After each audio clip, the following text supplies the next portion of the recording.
এটা হবে স্বাভাবিক। নবীজি সাল্লাল্লাহু আলাইহি ওয়াসাল্লাম বলেন, কুল্লু বানি আদম খাত্তাউন। আল্লাহ রাসূল বলেন, সকল বনি আদম, সকল মানুষেরা, আদমের সন্তানেরা হলো গুনাহগার। ওয়া খায়রুল খাত্তাইন আত-তাওয়াবুন। কিন্তু গুনাহ হয়ে যাওয়ার পরে যারা তওবা করে তারা হলো সর্বোত্তম মানুষ। গুনাহ হয়ে যাওয়ার পরে যারা তওবা করে তারা হলো কি? সর্বোত্তম মানুষ। এজন্য আমাদের গুনাহ হয়ে গেলেও আল্লাহর কাছে তওবা করবেন। আল্লাহ রাসূল সাল্লাল্লাহু আলাইহি ওয়াসাল্লামের মাধ্যমে আল্লাহ তাআলা জানিয়ে দিয়েছেন, লাউ বালাগাত যুনুবুকা আনানাস সামা। রব্বুল আলামিন বলেন, লাউ বালাগাত যুনুবুকা আনানাস সামা।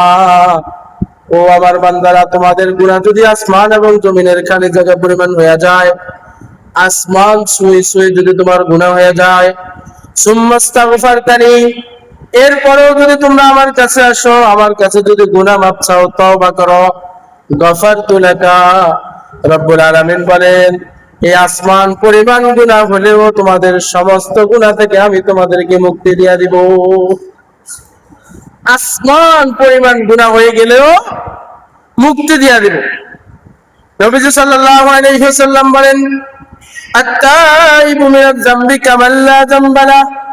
কেমন মুক্তি দিবেন, কেমন মুক্তি দিবেন? আল্লাহ রাসূল বলেন, কোন ব্যক্তি যদি খালেস দিলে তওবা করে, কি দিলে?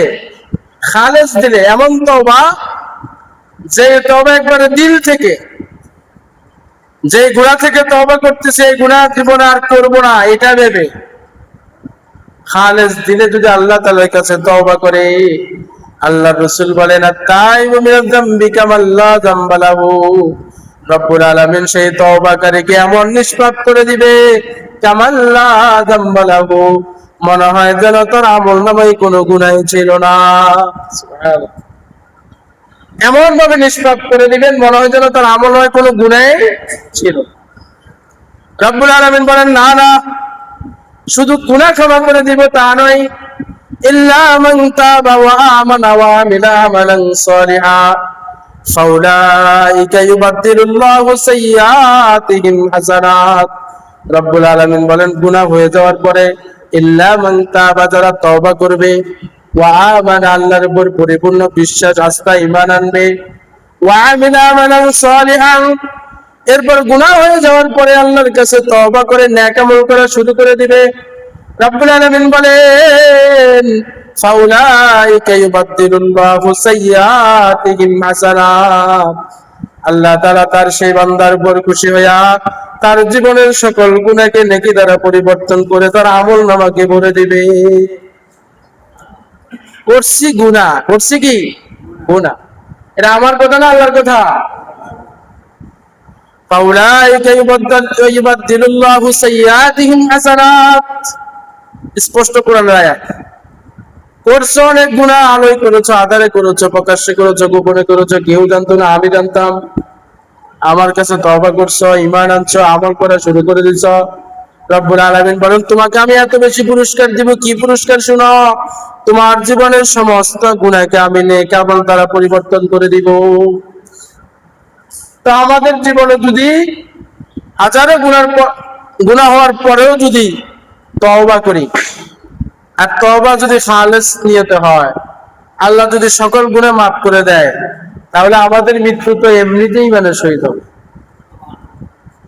এজন্য মুফাসসিরিনে কেরাম হযরতগণ বলেন, কেউ যদি ঈমানের সহিত যদি তার মৃত্যু ঘটাইতে চায়, মৃত্যুর সময় তার ঈমান নসিব হোক, এটা যদি কেউ চায়, তাহলে সেই জন্য তওবার ইস্তেগফার করে, তওবার ইস্তেগফার করে। নবী সাল্লাল্লাহু আলাইহি ওয়াসাল্লাম প্রতিদিন 100 বার ইস্তেগফার করতেন। কতবার? লিয়াগফির লাকাল্লাহু মা তাকাদ্দামা মিন যামবিহি ওয়া মা তাআখার।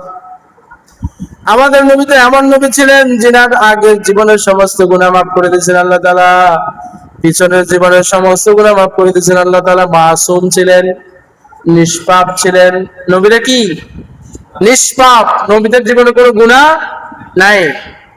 এরপর আল্লাহ রাসূল বলেন, ও আমার উম্মতেরা শোনো, আমি প্রতিদিন 100 বার আমার রবের কাছে ইস্তেগফার করি।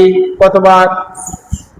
যার আমলনামায় কোনো গুনাহ ছিল না, যাকে আল্লাহ তাআলা সকল প্রকার গুনাহ থেকে পাক করে রাখছেন, পবিত্র করে রাখছেন, সে যদি দৈনিক 100 বার আল্লাহর কাছে ইস্তেগফার করে, আমাদের কয়শত বার আল্লাহর কাছে ইস্তেগফার করা দরকার? আল্লাহ রাসূল যদি 100 বার ইস্তেগফার করেন, তা আমরা দৈনিক কতবার করা দরকার? কত হাজার বার করা দরকার? কত কোটি বার করা দরকার?